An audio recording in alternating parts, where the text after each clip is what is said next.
สวัสดีค่ะพี่น้องปองปายทุกคนมื้อนี้พบกับเซลล์กุมจังอีกแล้วเช่นเคยมื้อนี้เฮาสิมาแจ้งโปรโมชั่นเดือนพฤศจิกายนให้พ่อแม่พี่น้องเกษตรกรได้ฟังพร้อมๆกันเลยค่ะ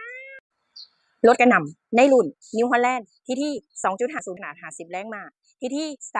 3.40พัดขนาด42แรงม้าและที่3.50พัด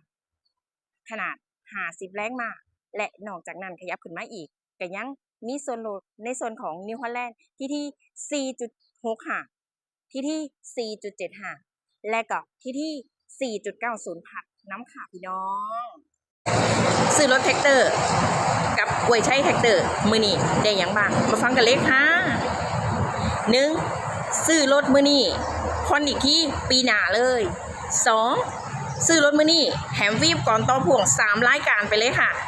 3หรือเลือกรับเป็นส่วนลด 200,000 บวกไปเลย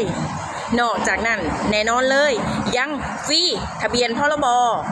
ฟรีชุดแต่งหลอบคันฟรีค่าขนส่งรับประกันเครื่องยนต์ฟรีถึง2ปีจ้านอกจากนั้นเฮายังมีบริการหลังการขายบริการเคลื่อนที่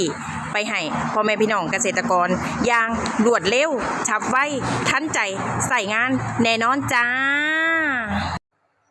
อย่าลืมอย่าผ่าน